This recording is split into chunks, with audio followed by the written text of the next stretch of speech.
আসলে জামাত ইসলামী বাংলাদেশ গতানুগতিক কোনো রাজনৈতিক দলের মতো নয়, যদিও তাদের অনেক কর্মকাণ্ড সাধারণ এই দলের মতো হয়ে থাকে, কিন্তু মূলত মূল জায়গা হচ্ছে আসল জায়গা কিন্তু জামাতের সাথে, জামাত ইসলামের সাথে অন্য দলের পার্থক্য বিরাট।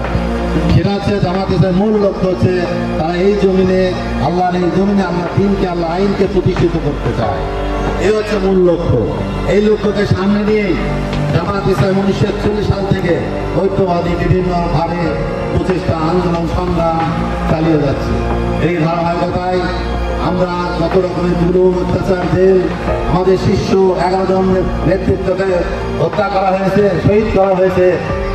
বিগত 5ই জুলাইয়ের পর, আগস্টের পরে আমাদের দেশে বিরাট একটা পরিবর্তন সাধিত হয়েছে।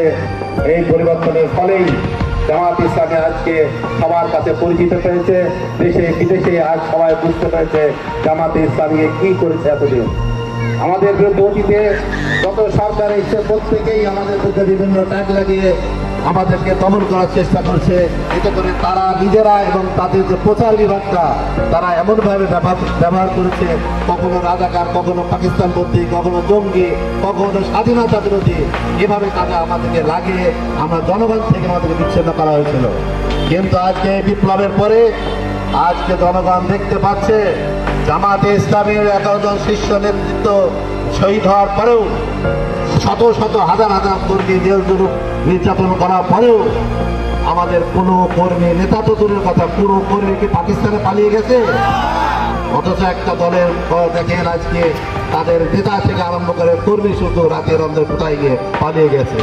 এতে করে বলা যায় না যে পাকিস্তানপন্থী আর কে ভারতপন্থী, অথচ তারা ওইপন্থী আমাদেরকে অপবাদ দিয়ে এই কথা আমাদের বোঝানোর চেষ্টা করেছে। সম্মানিত ভাইরা, আজকে এই অবস্থায় আমরা আগামী দিনে যে নির্বাচন আসছে, জামাত ইসলামী বাংলাদেশ ঘোষণা দিয়েছে আগামীতে আমরা যদি সরকার কায়েম করার সুযোগ আল্লাহ দেন, তবে আমরা দুর্নীতিমুক্ত একটা ইনসাফপূর্ণ মানবিক একটা কল্যাণ রাষ্ট্র প্রতিষ্ঠিত করব।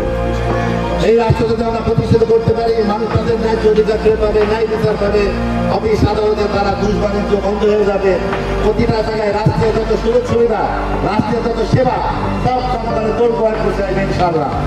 এই লক্ষ্যের সামনে নিয়ে আমরা কাজ করছি। আগামীতে যে নির্বাচন আসছে, এই নির্বাচন খুব গুরুত্বপূর্ণ নির্বাচন। আপনারা ইতিমধ্যে বুঝেছেন দেশের বিরুদ্ধে এবং দলের বিরুদ্ধে আন্তর্জাতিক এবং স্থানীয় পার্শ্ববর্তী পুরুষ সাধনা। ইনশাআল্লাহ আমরা যতদিন ছিলাম আপনারা সাক্ষী দেবেন, যারা পুরানো মানুষ আছে।